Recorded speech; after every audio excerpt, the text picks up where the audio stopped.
Mr. President, at this juncture, I move that we dispense with the reading of the journal of the 61st session, Wednesday, May 6, 2026, and consider the same as approved. Mr. President, before we do that, may we, the gentleman from Cavite, Senator Ping Lacson, is seeking the floor. I move that he be recognized, Mr. President. Senator Lacson is Thank you, Mr. President. Before we approve the journal, before we act on the motion of the acting majority leader, I have a parliamentary inquiry. Yesterday, two motions were made.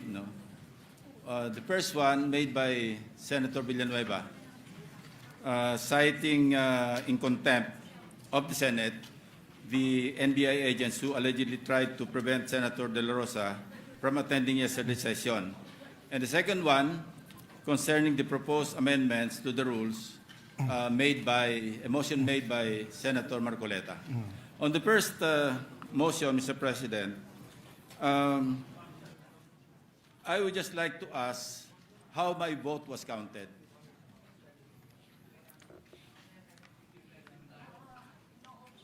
Yeah.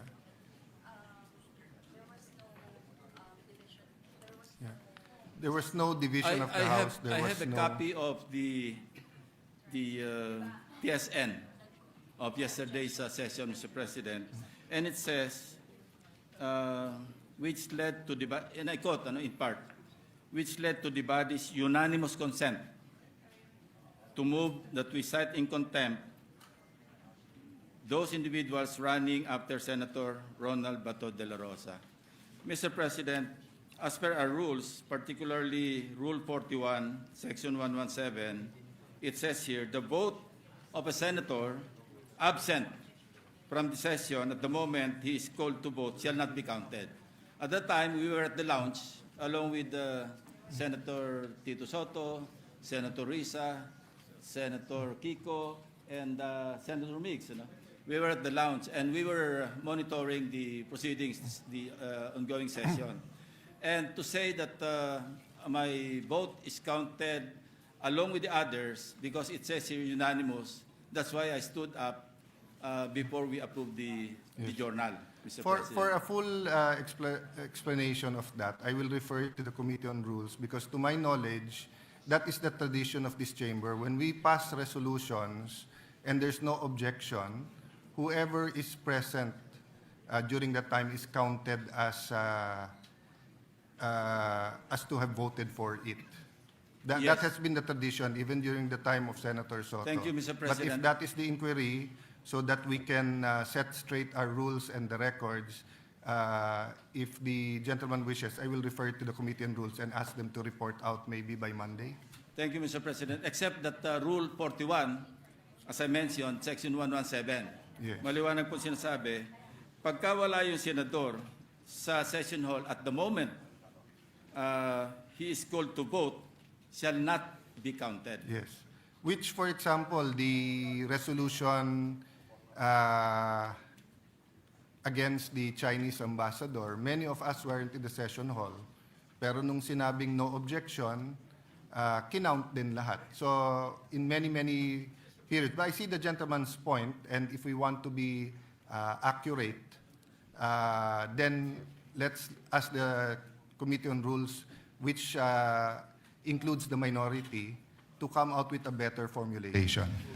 Let it be placed on record, Mr. President, that my manifestation does not in any way showing sympathy with the NBI agents who grappled with our colleague here. In the first place, Senator De La Rosa is a fellow Cavalier, not to mention a former subordinate in the defunct Presidential Anti-Organized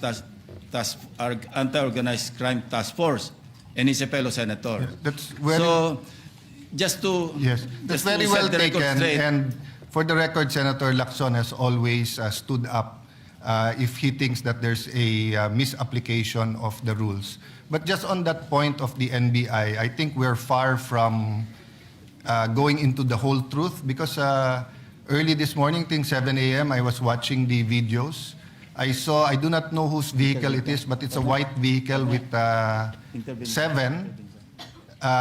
Lumalabas ng Senate, pinipilit nung NBI na ocular inspection at tignan sa loob, which is a violation if you do it anywhere in the country but right outside our gates. So although we agreed with the NBI director for fact-finding, I think this issue is far from over. So I thank you, Senator Lacson, for making that nuance that you are talking about the rules, not the sentiment of the Senate to protect our integrity. No? On the substantive aspect of my manifestation, Mr. President, para lang hindi na maulit, kasi meron tayong jurisprudence, yung Ong, remember Lincoln Ong of the Parmali controversy, GR number 257401. Bago po ito yung leading case, March 2023. Sinabi ng Supreme Court, and I'll just mention the separate concurring opinion of the no less than the Chief Justice, Alex Gesmundo. Sinabi rito, as succinctly pointed out by the Chief Justice, Alexander G. Gesmundo, witnesses who are charged by Congress with giving false or evasive test, this is pertaining to the committee hearings, pero must be accorded stricter due process. So yung nangyari kahapon sa President, and I was about to ask again, if it was a direct contempt or an indirect contempt. Because if it was an indirect contempt, all the more that they should have been asked to explain first before they were cited in contempt of the Senate and thereafter taken under the custody of the Senate. So procedurally incorrect or infirm yung ating ginawa. Kaya ko lang pino-point out para i-correct lang natin yung ating sarili. So, the Minority Leader, the former Senate President first before I comment. Yes, Mr. President. I yield. Yes. All right. Thank you. I take it that you mean that the practice that we've had before is that when a vote is taken and no one objects, those who answered the call of the roll are deemed present and are deemed that have approved. I found out when they voted on the resolution where I interpolated Senator Pangilinan. So I was in my room, not on the floor. And I was explained to me that that's the procedure. So even under your Correct. Senate presidency minority leader. Correct. So that's why I was answering Senator Lacson that I see his point, but to my knowledge, that is the tradition. Yes, I agree. As a matter of fact, I agree with what you said in your answer to Senator Lacson.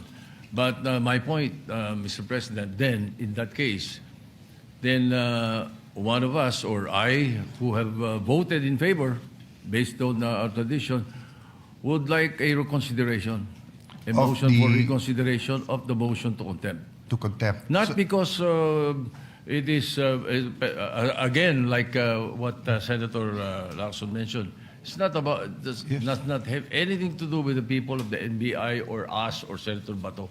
It's only based on rules. Yes. Why? So, can we move for a reconsideration, Mr. President, so I can explain why? That is your right, Minority Leader. All right. Thank you, so sir. anyone who on record voted for any motion has the right during the next day, and actually we're in the same session day, within 2 session days, and technically we're in the same session day.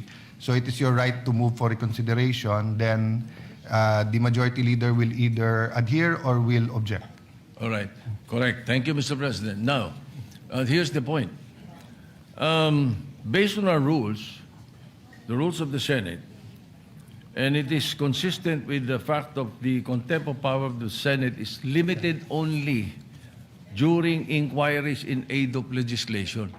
This is what the Committee on Rules will have to tackle in that particular motion to sign in contempt anyone from the session hall. The impeachment court is empowered too, but not the Senate. I cannot find it in the rules. No, Section 18 of the Senate Resolution Number 5, the rules of procedure governing inquiries and in aid of legislation, provides that a chairman, with the concurrence of at least one member of the committee, may punish or cite in contempt any witness before a committee who disobeys any order of the committee or refuses to be sworn or testify or for falsely or evasively testifying. Further, as emphasized in this Senate Resolution 145, the power of contempt is inherent to the enforcement of the right to conduct inquiries in aid of legislation.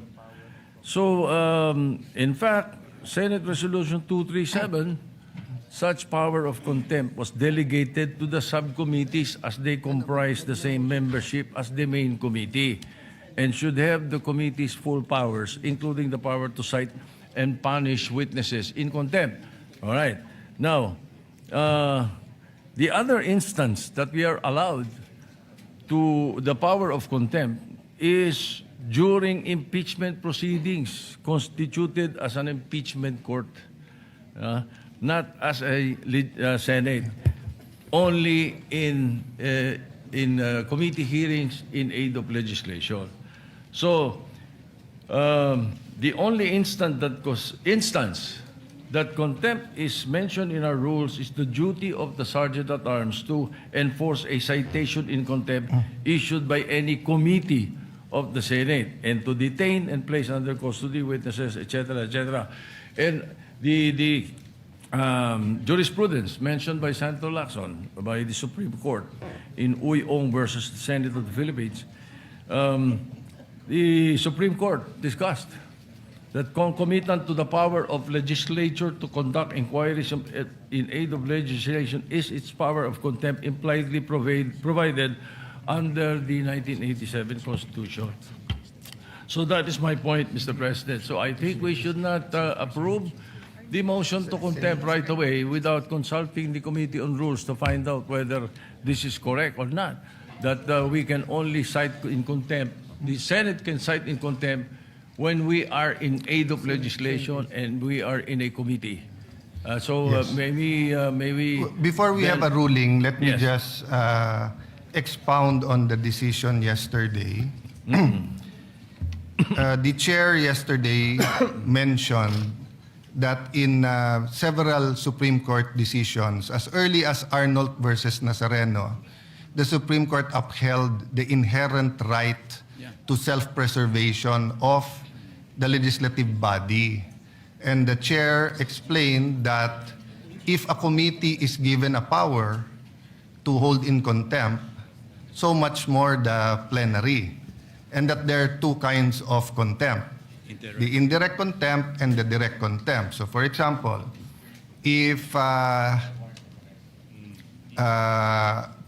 Maria and Pedro were now sitting in the gallery and they started shouting, if the Sergeant at Arms took them out, but they came back and they started throwing stones, we can hold them, or they had guns, we can send them for inquest, or we can hold them in contempt because it's part of self-preservation. So even in the decision mentioned by Senator Lacson has to deal with the issue at hand. The ratio decidendi, or the reason for the decision, always deals with only the issue at hand. And the issue at hand then was the contempt powers of legislation in aid of legislation. But despite that, still the Supreme Court again said, indeed, the exercise of contempt power by legislature is anchored on self-preservation. And they had a footnote from the previous cases. Having said that, I'd like to ask the pleasure of the minority leader. Yes. Would you like to vote on it, or would you like us to send this to the legal and then give them a day or two to, or until Monday yeah. to, because the problem Yeah, with... I was thinking of that, Mr. President, Yes. if you don't mind. I'm sorry for Yes. interrupting Go ahead, you. sir.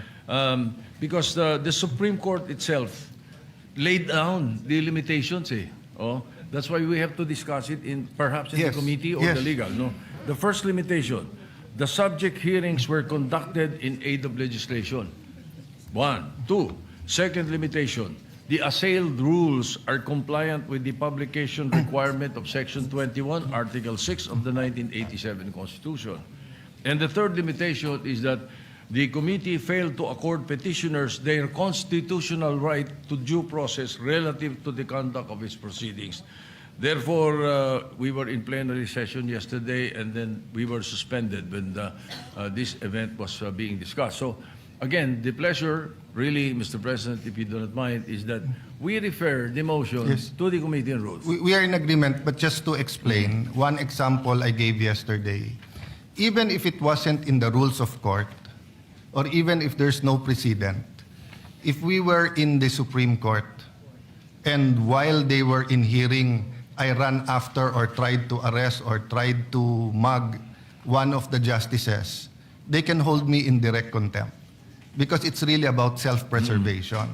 So the events yesterday was so grave that yes, we need cooler heads because we really have to discuss the problems of agriculture, the problems of the economy, problems of transportation. Naghihirap talaga mga kababayan natin. And of course, we're all aware that the House voted for impeachment yesterday, so we're all preparing for that. But at the same time, we have to show the world, including our local law enforcers, that you cannot play around with the Senate as an institution. And when you're trying to prevent a member from attending, that is direct contempt of the Senate. So I'm in agreement if we can all agree that we send it first to the Yes. legal, and maybe we'll invite any legal staff of all the Senate offices so that they can participate there, because it's an issue that so that we won't take one opinion, hook, line, and sinker, but get all the brilliant minds of the offices of the 24 senators, then discuss it, but and we'll hold the reconsideration in abeyance until we have that, if it's acceptable to the former Senate President. I concur. So I so move, Mr. President. Thank you very. So, is there any objection to the motion that the ruling, the motion and the ruling to hold in contempt will be now studied by referred and studied by our legal department, who will also invite lawyers from each and every OS or office of the senators or the 24 senators? If there's none, then Mr. President, on the second point, yes. the second motion made by Senator Marcoleta proposing that Rule 14, Section 41B of the Senate Rules be amended by including a new Section 41C. Now, while I commend the Senate President for deferring action on the motion of the Honorable Marcoleta, but still, we should bear in mind that if we amend our rules, necessarily we should refer it to the Committee on Rules. We cannot just decide in plenary to right there and then amend the rules. If I am correct in that regard, Mr. President. You're not only correct, that's what happened. I referred it to the Yes, Committee that's on why Rules. I expressed my admiration and commendation for the action taken by the Senate President. Yes, yes. So we're clear on that. Yes. My interpretation, Senator Lacson, is that was the intent of Senator Marcoleta. That because the rules is that 1 day for consideration. Yeah, for a motion, it's 1 day. I'll just paraphrase. So my interpretation, of course, I didn't stand up and go near to Senator Marcoleta, but my interpretation was that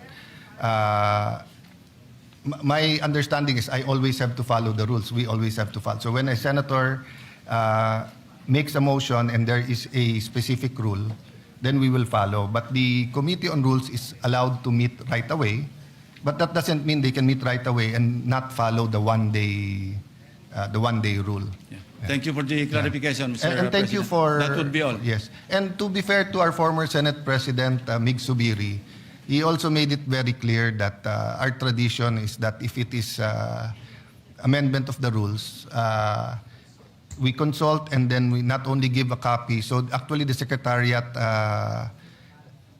rewrote the proposal, and maybe I could just say that all of these were a product of what happened yesterday, no? And of course, most of us had some sleep last night. I don't know Senator Bato if he had good sleep. He told me he was not able to sleep last night, but Senator Padilla, who stayed with him, said you were sleeping very well. So, but maybe cooler heads today, and hopefully we'll get our job done. No? Yeah. Yes, Majority Leader. Yes, Mr. Thank President. you, Senator Lacson. Thank you, Mr. President, and also just to put on record this representation, when this representation filed that motion, I was actually asking the plenary during that time about the possibility of looking into that particular incident. But anyway, Mr. President, we just also want to put on record that what we are trying to approve, Mr. President, the journal of the 61st session Wednesday was last May 6, Mr. President, not yesterday. So just to put that on record, it's May 6, 2026 was last week, and that is the motion that we are putting. So any on the objection table. that we approve the journal of the session of Wednesday, May 6, 2026? If there's no objection or amendments, the motion is approved. Thank you, Mr. President. And before we proceed, may I just put into the records, Mr. President, our gratitude and thanks for our guests who are here with us, guests of Senator Padilla, the Bangsamoro women from Barangay Maharlika, Taguig City. Mr. President, they are here. Guests of Senator Ontiveros, LGU officials of Bulalakaw, Oriental Mindoro, led by Mayor Lumelito Cabagay. We welcome them in this August chamber, Mr. President. You're recognized and welcome. No?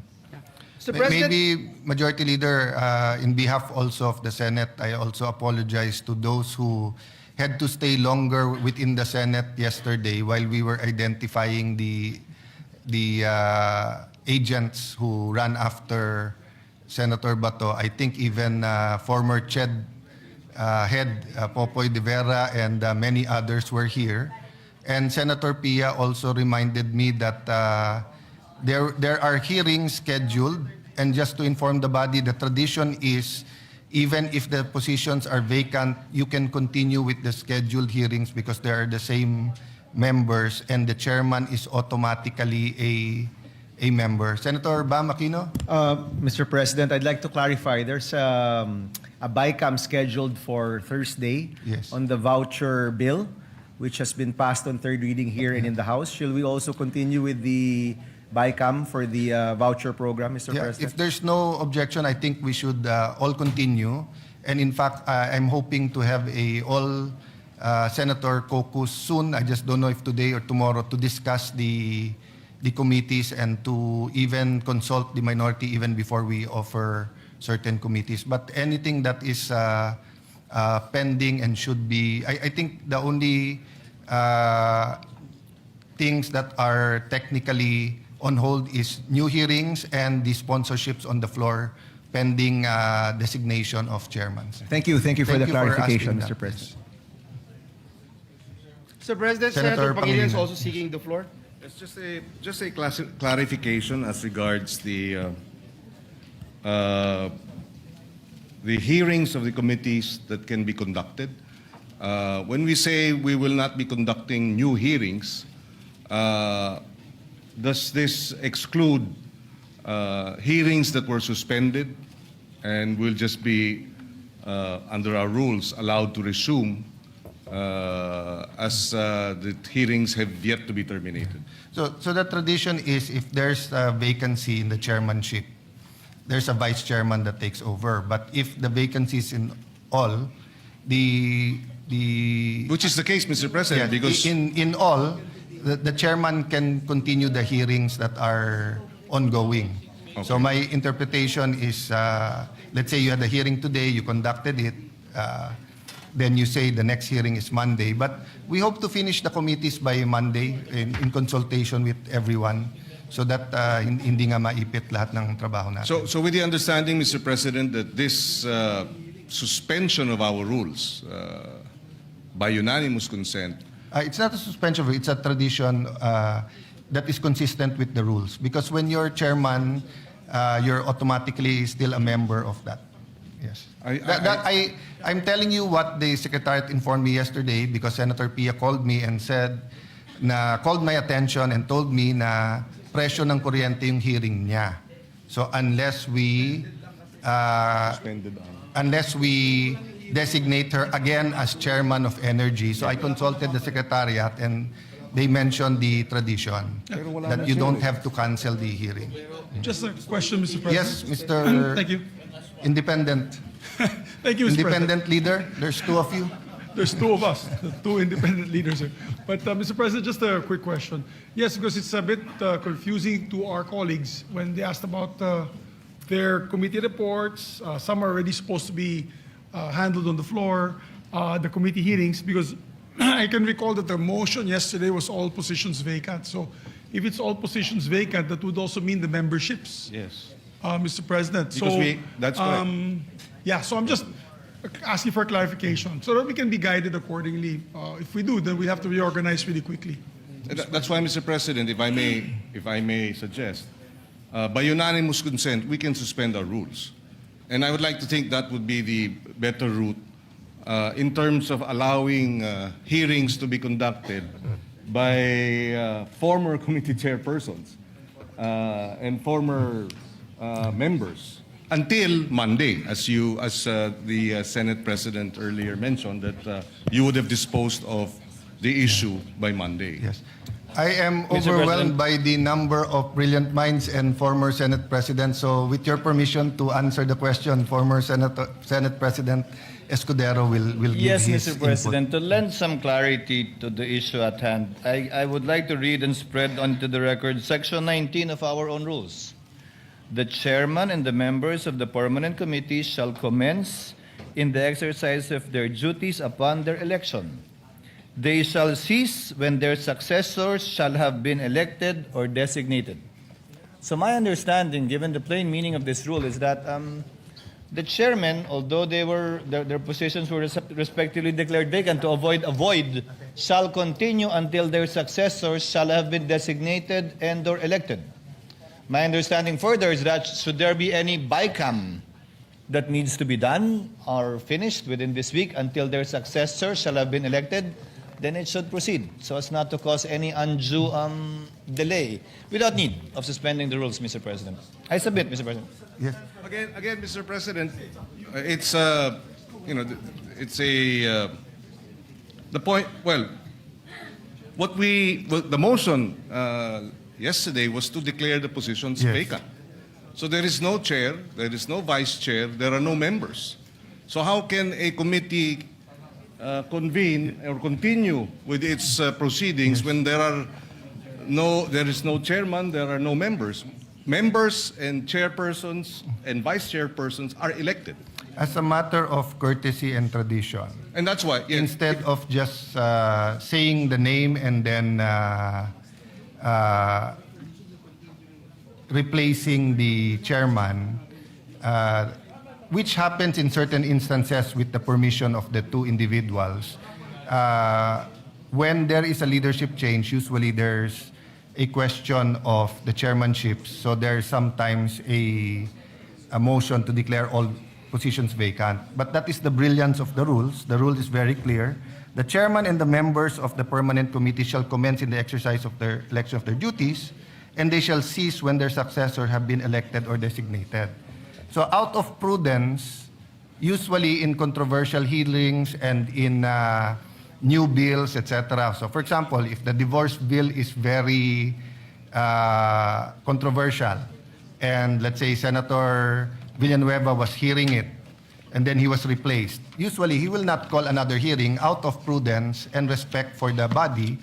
But let's say he was hearing something about nutrition that everyone accepts. He would probably continue his hearing. But actually, this will all soon be moot and academic because probably by tomorrow and Monday, we will start and finish reading all of the chairmanships. And you usually have to have 3-day notice. So even if you want to have a hearing Monday or Tuesday, you have to have the notice tomorrow. So by Monday, we'll have all of this settled. I just mentioned it because Senator Pia reminded me about her hearing, and then I read some comments about some important matters and the cancellation. No? So it was really meant to address the present situation, maybe today, tomorrow, and Friday, if everyone has the pleasure of hearing on Friday, which includes Senator Bam, napaka-importante matapos natin yung voucher program. No?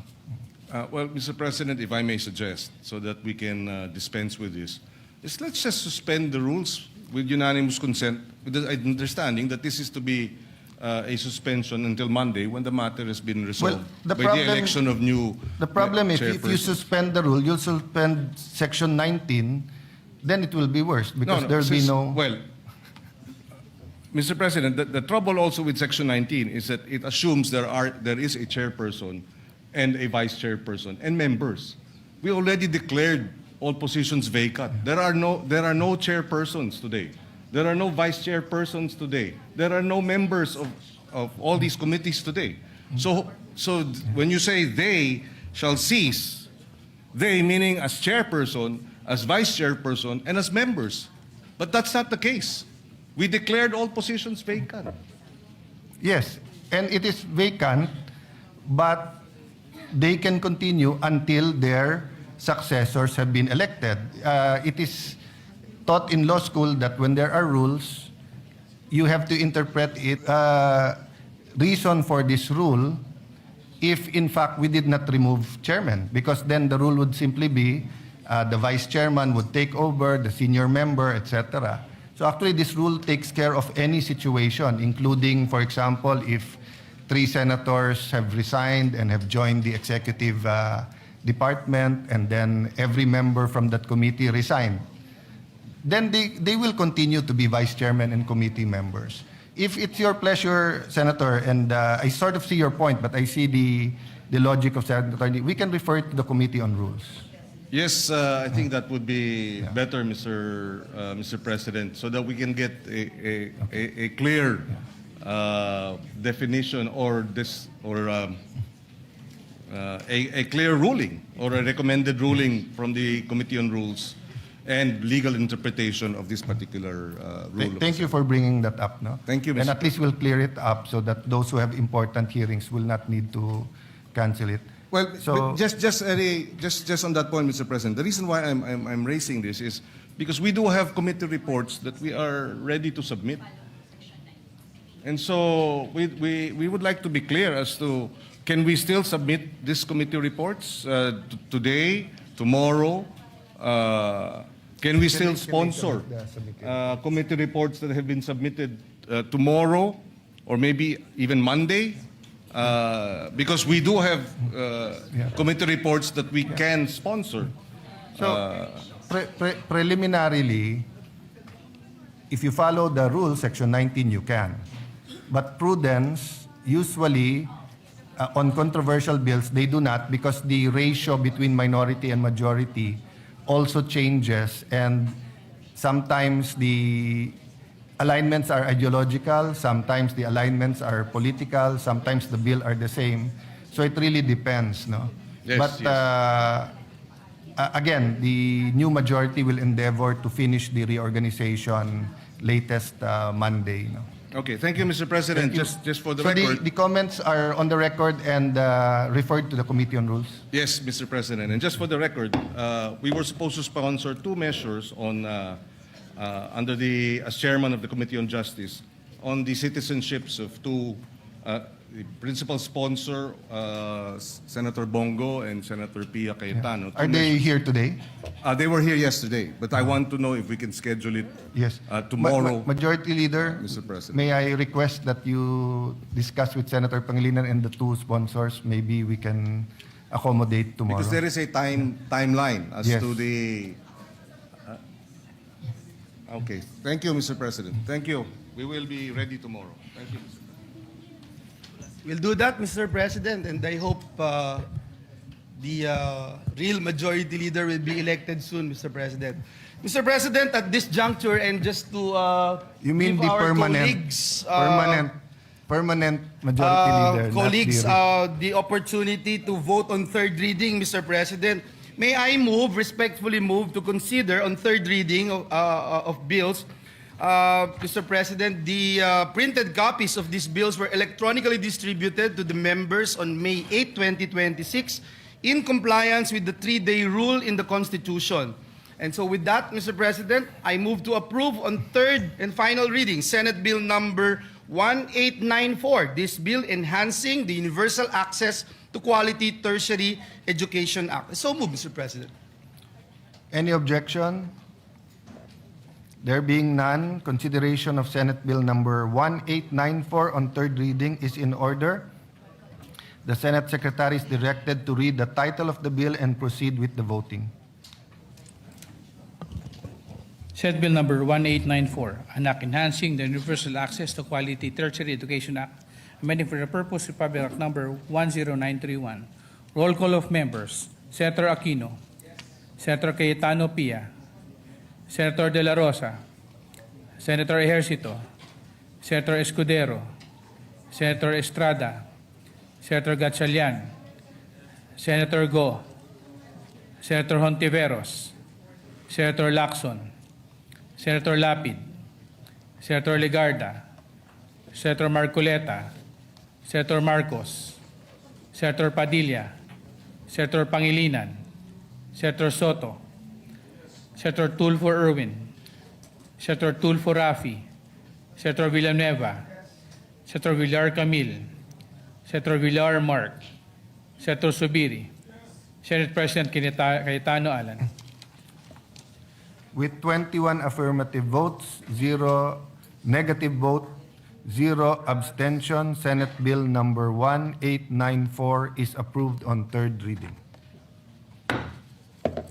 Thank you, Mr. President. We congratulate the authors, especially the chairperson of the Senate Committee on Higher and Technical Education, our Senate President Pro Tem, Senator Lauren Legarda. Those who want to be co-sponsors can just manifest to the majority leader. Yeah. I think everyone, Mr. President, Everyone who's present is already wanted to be part of this measure. and when it's unanimous, even those who are not sitting down there are included. So far, no. Those physically present and voted. Just physically present, Yes, Mr. upon President. clarification of Senator Lacson. Just That's a good physically clarification. present. And that is very clear right now. Mr. President, I move that we approve on third reading Senate Bill number 1966. This is the bill institutionalizing the assistance to individuals in crisis situation. I so move, Mr. President. Any objection? There being none, consideration of Senate Bill number 1966 on third reading is in order. The Senate Secretary is directed to read the title of the bill and proceed with the voting. Senate Bill number 1966, an act institutionalizing the assistance to individuals in crisis situations program of the Department of Social Welfare and Development, providing penalties for the violation of certain unlawful acts and appropriating funds therefore. Roll call of members. Senator Aquino. Senator Cayetano Pia. Senator De La Rosa. Senator Ejercito. Senator Escudero. Senator Estrada. Senator Gatchalian. Senator Go. Senator Hontiveros. Senator Lacson. Senator Lapid. Senator Legarda. Senator Marcoleta. Senator Marcos. Senator Padilla. Senator Pangilinan. Senator Soto. Senator Tulfo Erwin. Senator Tulfo Rafi. Senator Villanueva. Senator Villar Camil. Senator Villar Mark. Senator Subiri. Senate President Cayetano Alan. With 22 affirmative votes, 0 negative vote, 0 abstention, Senate Bill number 1966 is approved on third reading. Thank you, Mr. President. We'd like to congratulate all the authors led by the chairperson of the committee, Senator Erwin Tulfo. Mr. President, the good gentleman is seeking the floor. May Senator, with the Mr. indulgence of President, Senator before we Tulfo. recognize Senator Yeah. Erwin Tulfo, there is a Yeah, just a point of clarification. there's a Yes. point of clarification. Maybe Senator Lacson acknowledge is that. recognized. Yes, I would just like to be clarified, Mr. President. In what capacity is Senator Pangilinan sponsoring his a committee report tomorrow? I have a suggestion along that line. Maybe Yes. the body can designate him as, in holdover capacity. So he can be officially That's a capacitated. good suggestion, just to align in pursuant with Section 19. Thank you, Mr. President. Thank you. So if there are no objections, thank you for the suggestion, Senator Lacson. Senator Erwin Tulfo. Thank you, Mr. President. A quick manifestation. Mr. President, distinguished colleagues, as your outgoing chairperson of the Senate Committee on Social Justice, Welfare, and Rural Development, I wish to place on record my profound gratitude and deep appreciation as this August chamber approves on third reading Senate Bill number 1966 under Committee Report number 46 entitled The Assistance to Individuals in Crisis Situation, or AICS Act. This legislation goes beyond merely institutionalizing assistance. It institutionalizes the spirit of malasakit in public service. More importantly, it affirms our collective duty as a public servant to ensure that in times of hardship and uncertainty, government responds not with indifference, but with urgency, compassion, and decisive action for the welfare of every Filipino. Sa gitna po ng hirap at pangangailangan, hindi dapat pinapabayaan ng ating mga kababayan. Ang tulong ng pamahalaan ay dapat mabilis, maayos at may malasakit. Mr. President, allow me to extend my sincerest gratitude to all the authors who stood behind this measure. Senator Amy Marcos, Senator Christopher Bongo, Senator Jingo Estrada, to Senator Joel Villanueva, who conveyed his intention to be made co-author of this significant bill. Thank you, Madam and Sirs. Your support reflects our shared belief that public service must always put people first. Maraming salamat po sa inyong dedikasyon at tunay na malasakit sa sambayan ng Pilipino. The significance of the AICS program becomes even more evident during periods of national and global uncertainty, when ordinary Filipinos are most vulnerable to the effects of economic disruption. Sa panahon po ng krisis, higit na naramdaman ng ating mga kababayan ang pangangailangan ng agarang tulong at tunay na malasakit mula po sa ating pamahalaan. Amid the recent tensions involving Iran and resulting volatility in global oil prices, assistance mechanism under AICS program became an important source of relief for many Filipinos, particularly in transport drivers and operators who bore the heavy burden of rising fuel costs. Sa patuloy na pagtaas ng presyo ng langis, maraming super at operator ang nahirapang maitawid po, Ginoong Pangulo, ang araw-araw na pangangailangan ng kanilang pamilya. Through timely emergency assistance and fuel subsidy interventions, our government was able to provide much-needed relief and help lighten the daily burden of those who, despite rising costs and personal sacrifices, continue to keep our communities connected, our economy moving forward. Sa pamagitan po ng agarang tulong mula sa AICS, na ipapakita po natin na ang pamahalaan may malasakit ay hindi po nagpamabaya, lalo na sa mga manggagawang patuloy na nagsasakripisyo para sa sambayanan. To the committee's technical working groups, partner agencies, and hardworking personnel behind this legislation, we thank you for transforming compassion into concrete action. To my distinguished colleagues, may we continue to craft laws that are not only responsive but humane. Law that recognizes that governance is not merely about programs and budgets, but about people, dignity, and hope. Ang pagpasa po ng AICS Act ay isang matibay na patunay na ang pamahalaan ay may malasakit, ay pamahalaang tunay na kumakalinga, handa lagi umalalay, umunawa at tumugon sa pangangailangan ng bawat Pilipino sa oras po ng kagipitan. Again, Mr. President, to all the authors and supporters of the AICS Act, thank you for your unity, compassion, and unwavering commitment to the Filipino people. We stand united, no matter what political colors we have. There is no crisis too great that we cannot overcome. Muli po, maraming salamat sa aking mga kasamahan, both in the majority and minority, at sa sambayan ng Pilipino. Thank you and good afternoon, Ginoong Well, Pangulo. the chair recognizes the work of the good senator in social justice and social welfare.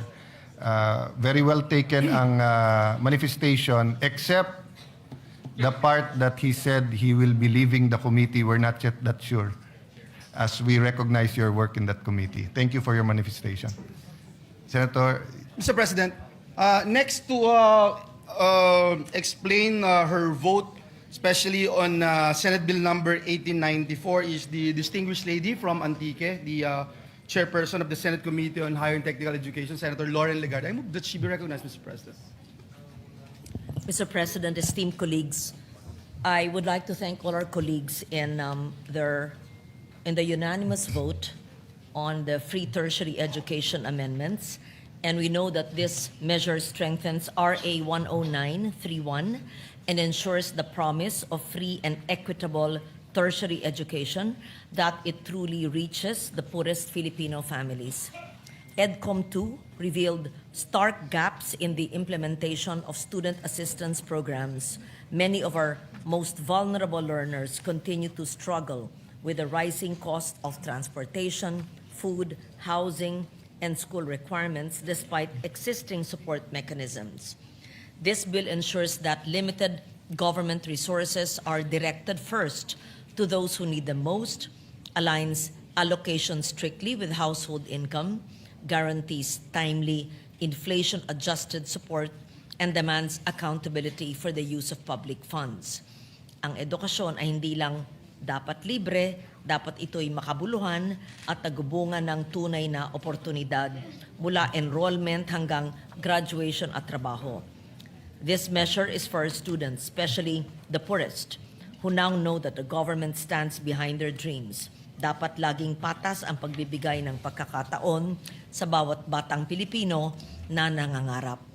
I would like to thank my fellow EDCOM 2 commissioners, Senator Bam Aquino, Senator Joel Villanueva, Senator Sherwin Gatchalian, Senator Alan Peter Cayetano, now Senate President, as well as Senator Pia Cayetano, Senator Christopher Lawrence Go, Senator Francis Escudero, Senator Jinggoy Ejercito Estrada, Senator Risa Ontiveros, Senator J.V. Ejercito, Senator Rafi Tulfo, Senator Robin Padilla, and Senator Kiko Pangilinan for your steadfast support.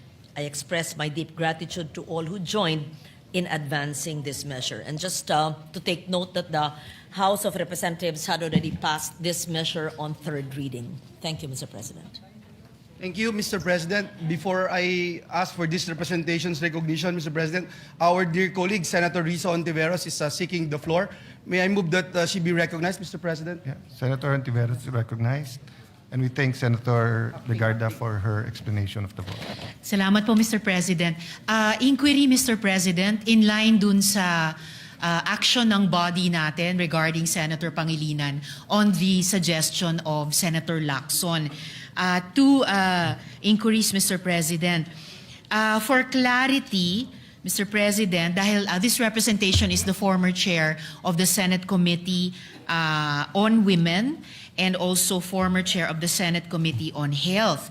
Kanina po kasi ang conversation nga ay tungkol sa committee hearings for bills that are ready for amendments on the floor.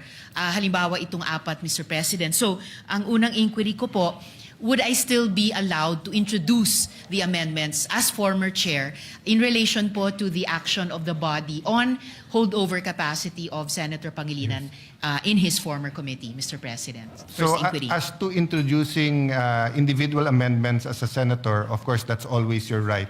But as to sponsoring, the majority leader and myself will be discussing all the pending bills on the floor when we go in caucus right after this, and we hope to ask for a all-member caucus by tomorrow to discuss that, but also to discuss the articles of impeachment. Salamat, Mr. President, and this representation anticipates the response of the Senate President and the Majority Leader. Just to add one detail on the anti-hospital detention bill, ang particular status po niyan, Mr. President, is babasahin na lang yung amendments. Okay. And then, pending the decision of the body, pwede na pong i-close on second reading. Second and last inquiry for now, Mr. President, regarding the bills that are for interpellation, because lastly, this representation is also former chair of the Senate Committee on Electoral Reforms. Bills, Mr. President, like the party list reform, the anti-political dynasty bill, and then also within the Committee on Health, the UHC Medical Assistance Program, and the Healthcare Proxy Act. So again, Mr. President, should this representation continue to sponsor and defend them on the floor, or is it correct that the leadership change has prevented this, Mr. President? Same answer, and to be completely honest, because Senator Villanueva has not accepted the position of Majority Floor Leader, so I cannot assign him to go to the former chairpersons to get their pleasure yet, because he has only agreed to be acting floor leader. But after our caucus this afternoon, tomorrow, we should have a regular, not real, a permanent majority leader, at least until the body would like to pick someone else. No? Maraming salamat, Mr. President. And I we'd know also that... the chair would like to thank you for your work on the Committee on Health. Thank you, Mr. President. And this representation knows that the Senate President is also keenly aware kung ganong katagal at katinding iniintay itong mga bills ng mga iba't ibang stakeholders at partners ng Senado, including mga children's rights advocates, syempre yung mga lahat ng pasyenteng Pilipino at mga pamilya po nila, yung ating mga barangay health workers, yung mga political reform advocates, among others, Mr. President. Salamat po, Mr. President. Just for the answer regarding your query as far as the rules are concerned, because the author of the bill can also sponsor, a member of the committee can also sponsor, and the former chair is a member of the committee. So technically, you can. So it's just a matter of the majority leader and the new majority would like that on the floor at the moment. And again, I thank you. I thank Senator Pia, Senator Loren, Senator Bongo on your work on the Committee on Health. I was informed recently, hindi na naman nabid or hindi pa nabibid at 2 weeks ago yung flu vaccines. And meron dalawang hemisphere yan southern and northern. No? Yung sa atin, patapos na or tapos na by now, patapos na ata, hindi pa rin nabibid. So we really need the Department of Health to shape up. No? And your work during your term as chairman of the Committee on Health is appreciated. Thank you. Mr. President, Senator Mark Villar is also seeking the floor to explain his vote. I move that he be recognized, Mr. President. Senator Mark Villar is recognized. Mr. President, allow me to explain my yes vote and my unyielding support for Senate Bill number 1894, or the Act Enhancing the Universal Access to Quality Tertiary Education Act. Mr. President, Republic Act number 10931, or the Universal Access to Quality Tertiary Education Act, was enacted to provide adequate funding and similar mechanisms to increase the participation rate among all socio-economic classes in tertiary education.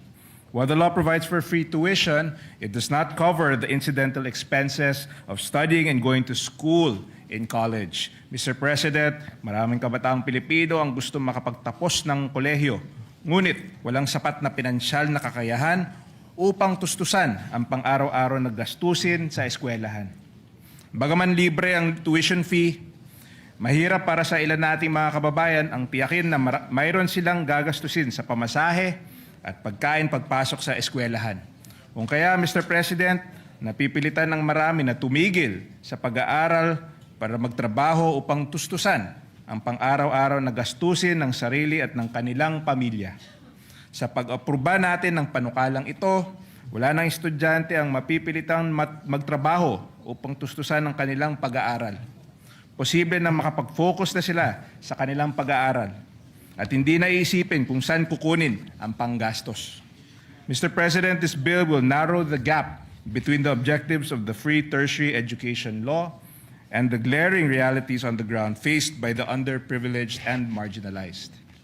Again, I would like to thank the distinguished lady from Antique, Senator Loren Legarda, for shepherding this bill, and of course, Senator Bam Aquino for initially championing this measure in these very halls.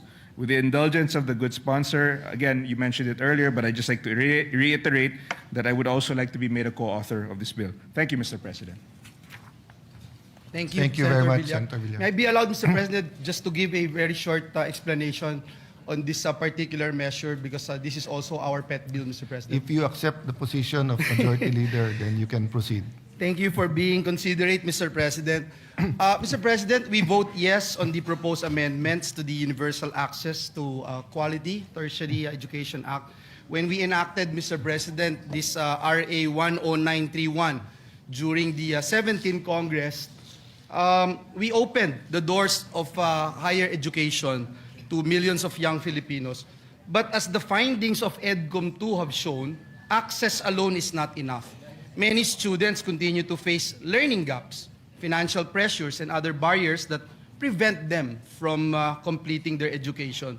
Now, through the work of EDCOM 2, particularly, Mr. President, in our role as chairperson of the Standing Committee on Technical Vocational Education and Training and Lifelong Learning, we have seen the urgent need to strengthen support systems for learners and make our education system more responsive to present realities.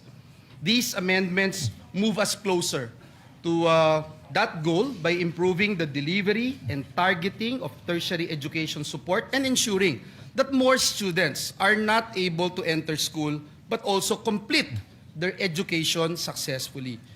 Kaya, Ginoong Pangulo, hindi lamang po ito usapin ng libreng matrikula, ito po ay usapin ng tunay na oportunidad at mas magandang kinabukasan para sa ating mga kabataan. Muli, binabati natin si Senator Loren Legarda for sponsoring and defending this measure and our co-authors.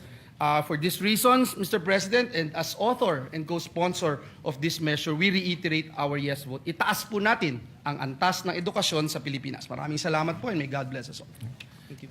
Mr. President, Senator Rosa Ontiveros is seeking the floor. I move that she be recognized. Thank you, Majority Leader, for your explanation of vote. Senator Rosa Ontiveros. Salamat po, Mr. President. Mr. President, I vote yes to the Enhancing the Universal Access to Quality Tertiary Education Act. The Free Higher Education Law transformed millions of lives, but delays in subsidies and funding gaps have failed many students and strained our SUCs and LUCs. Since 2022, my office has received complaints from students whose tertiary education subsidy arrived late or never arrived at all. Some were forced to stop schooling because they could no longer afford to stay enrolled. Hindi dapat pinapabayaan ang mga estudyanteng nagsisikap makapagtapos. This measure strengthens accountability. It requires UNIFAS to improve and speed up subsidy disbursement and establishes an accessible grievance mechanism so students can report problems and seek redress. Importante rin na sa wakas, prioridad na ang mga pinakamahihirap, lalo na ang mga pamilyang kabilang sa 4Ps. Pinalalawak din ito ang oportunidad para sa mga solo parents at persons with disabilities. Matagal nang sinasalo ng ating state universities and colleges ang kakulangan sa pondo para sa free higher education. Dahil dito, napipilitan silang bawasan ang ibang mahahalagang gastusin at tumanggi sa mga kwalipikadong estudyante. Tinutugunan ng panukalang ito ang problemang iyon sa pamamagitan ng paggarantya ng funding deficiencies sa susunod na GAA. Kung seryoso tayo sa tunay na universal access to education, kailangan nating siguraduhin na walang estudyante ang naiiwan at walang paaralan ang napapabayaan. I vote yes. Salamat po, Mr. President. Thank you, Senator Ontiveros. Pag-suspend natin. Mr. President, Senator Legarda is seeking the floor. I move that she be recognized, Mr. President. The Senate President Pro Tempore, Senator Legarda, is recognized. Thank you, Mr. President. Distinguished colleagues, ang AIX ay isa sa pinakamahalagang tulong ng pamahalaan para sa mga Pilipinong biglaang nahaharap sa krisis, pagkakasakit, aksidente, pagkamatay ng mahal sa buhay, pagkasunog, pagkawala ng hanap buhay, at maraming iba pang matinding pangangailangan. Sa pamamagitan ng panukalang ito, binibigyan natin ng AIX ng malinaw at permanenteng batayang legal. Hindi na lamang ito aasa sa mga issuances at taunang pondo, magkakaroon na ito ng malinaw na mandato, mas maayos na sistema, mas matibay na pananagutan. Mahalaga ring maipasok natin ang mga amyenda upang mas malinaw ang data, mga privacy safeguards, mga maayos ang koordinasyon sa LGUs at mas malinaw ang ugnayan ng AIX medical assistance sa iba pang health assistance programs ng ating pamahalaan. pinatitibay din ng panukala ang mga pananggalang laban sa pang-aabuso, sa pamumulitika, sa katiwalian, panggigipit sa mga benepisyaryo. Ang ayuda ay dapat makakarating sa nangangailangan, hindi sa pamamagitan ng palakasan, padrino o politika. Mr. President, sa oras ng krisis, ang tulong ay dapat mabilis, patas, may malasakit. Para sa ating mga kababayang nasa kaagipitan ng bawat araw ng paghihintay ay dagdag na pasanin. Kaya ako po'y nagpapasalamat kay Senator Erwin Tulfo na binigyan niya ito ng prioridad at ito ay magiging permanente ng batas at hindi na tayo aasa lamang taon-taon kung anong ilalagay ng ating pamahalaan. Dahil po dito, buwaboto ako ng oo sa panukalang institutionalization of the AIX program. Thank you, Mr. President.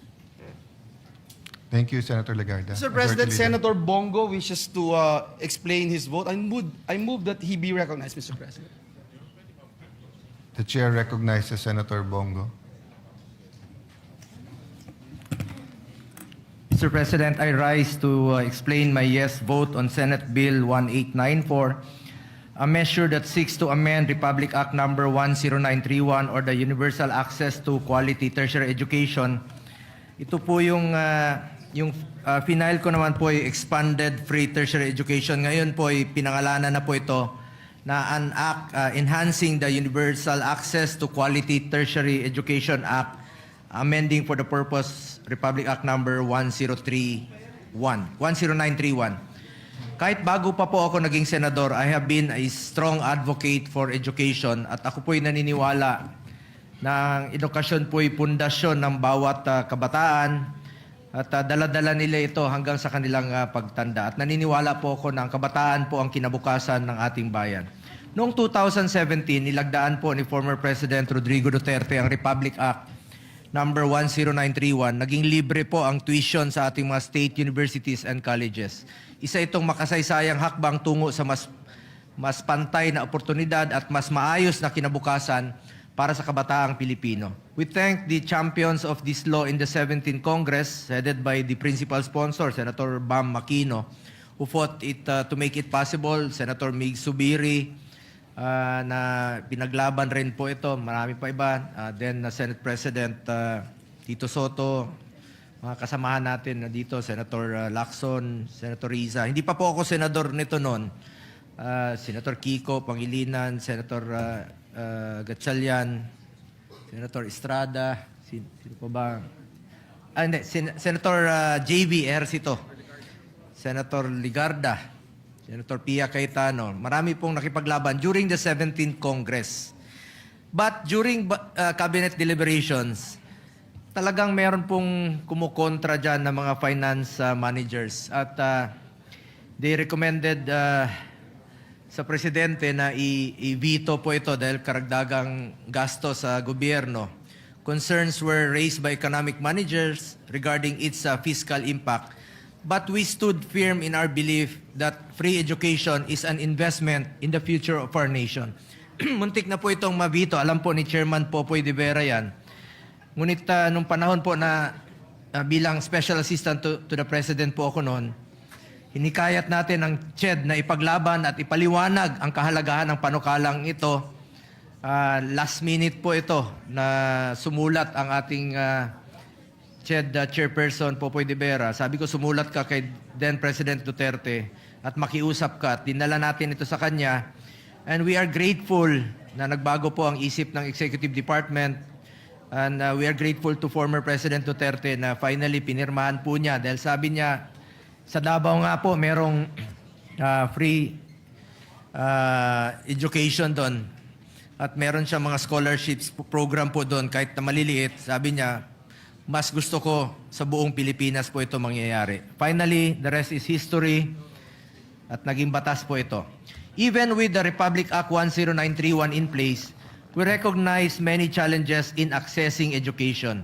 Kaya naman po, napakahalaga ng panukalang batas na ito. We thank the sponsor, Senator Loren Legarda, for championing this measure. Mr. President, sa panukalang ito, bago ko makalimutan, si Senator Alan, nung membro po siya ng 17th Congress noon, na I'm sure sinuportahan niya rin po ito, but naging Secretary of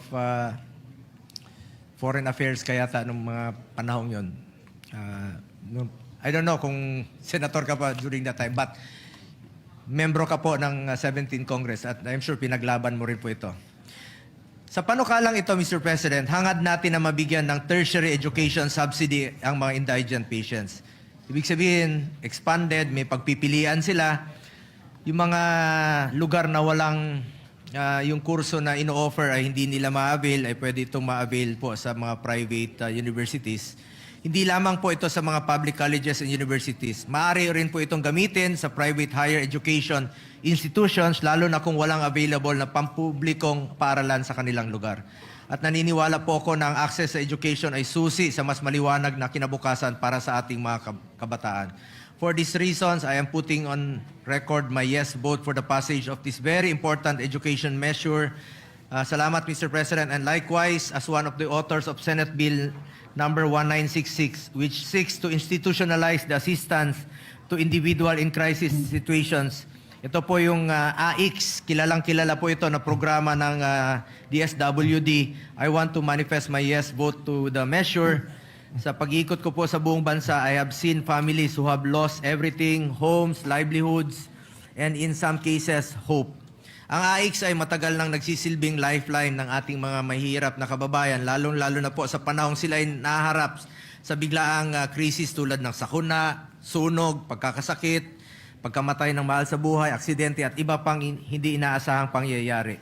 By institutionalizing AIX, we guarantee its continuity and enhance its ability to adapt and respond to the growing needs of our communities.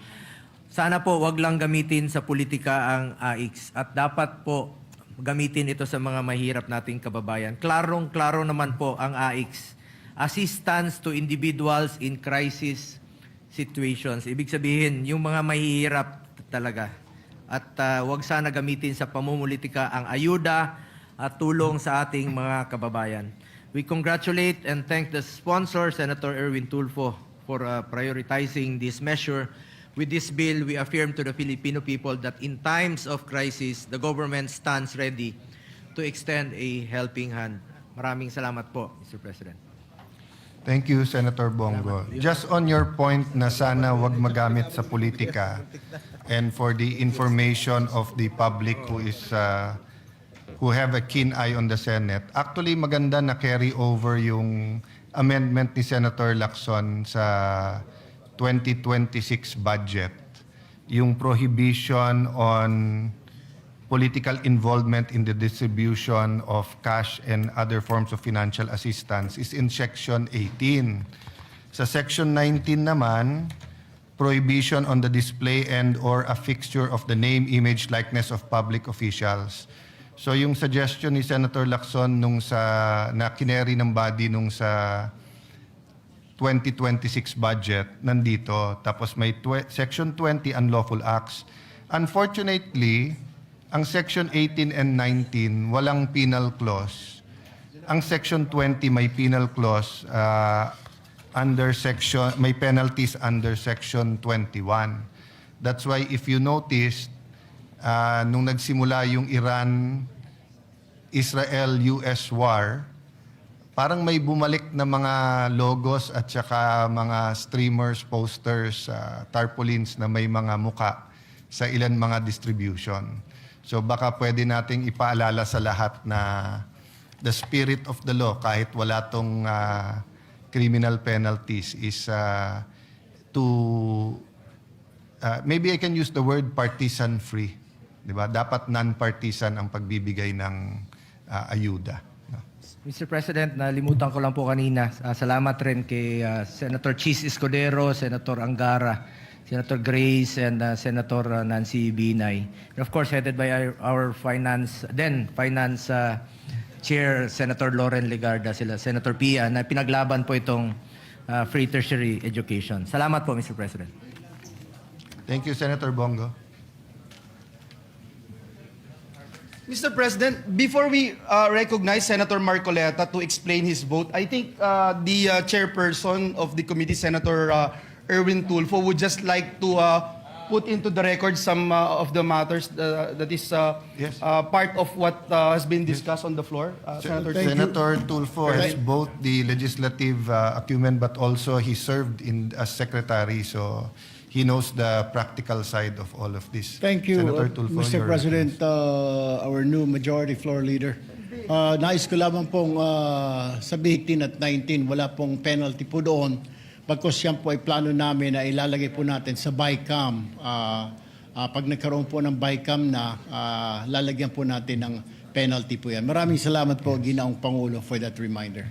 Mr. President, I move that Thank we you, recognize Senator. Senator Rodante Marcoleta for his explanation of votes.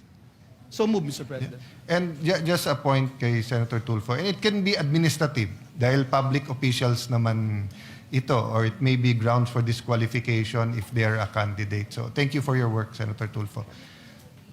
Senator Marcoleta, you are recognized. Thank you, Mr. President.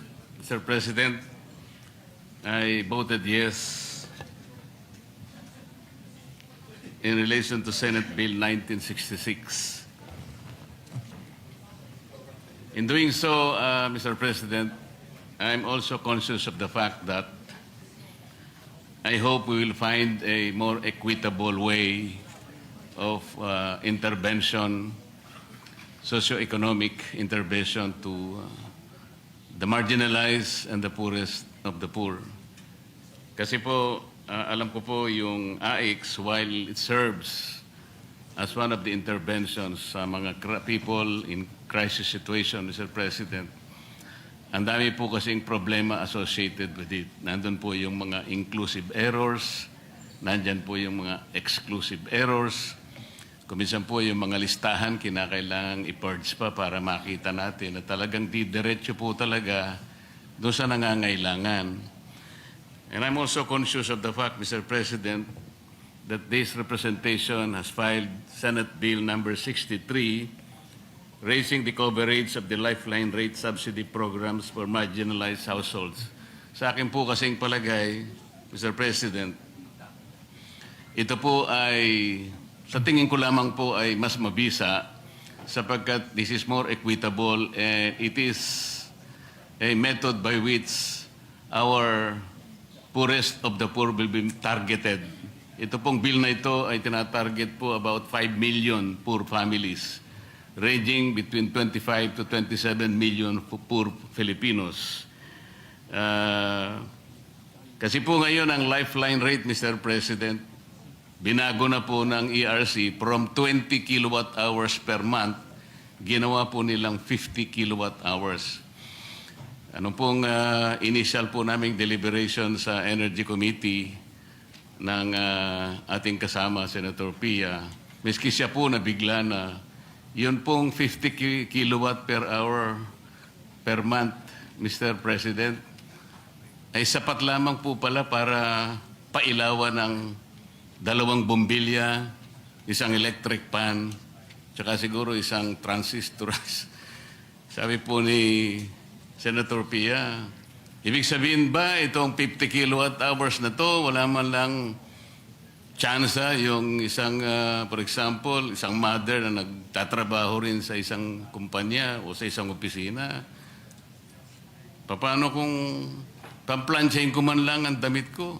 Very basic naman ito. That's why, Mr. President, dito po sa bill na to, yung 200 kilowatt hours per month, ito po yung magiging subsidy ng ating mga households.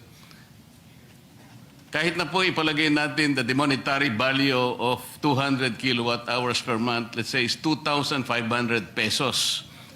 Maliit kung titingnan po, but this is regular, this is consistent, targeted, dire-diretso pong pupunta sa households, wala pong corruption dahil dumidiretso nga at wala na pong epal. Kaya, Mr. President, bumoto po ako dito sa AIX, tama po naman yun at kailangan din. With the hope that later on we will find a better, much better, more equitable methodology to target the needy parts of our population. Salamat po, Mr. President. The Chair agrees with you, Senator Marcoleta. There's a balance between ayuda, the financing or capitalization of micro, small, medium enterprise, between the social interventions to the poorest of the poor. We should also look at, for example, free internet for the poorest of the poor, di ba? Kasi pareho na rin ngayon ang internet sa tubig at kuryente. Pagka ang bata walang internet tapos online yung classes, parang hindi na rin nag-aral yung bata. Thank you for your interventions, Senator Marcoleta. Yes, Mr. President. Mr. President, the gentleman from Nueva Ecija in Bicol region, Senator Robin Hood Padilla, is seeking the floor. I move that he be recognized, Mr. President. You're recognized, Brother Robin. Assalamualaikum, and thank you for coming in a very beautiful barong today. Maraming salamat po, Ginoong Pangulo. Walaikum salam. Ako po ay nandito sa inyo pong harapan.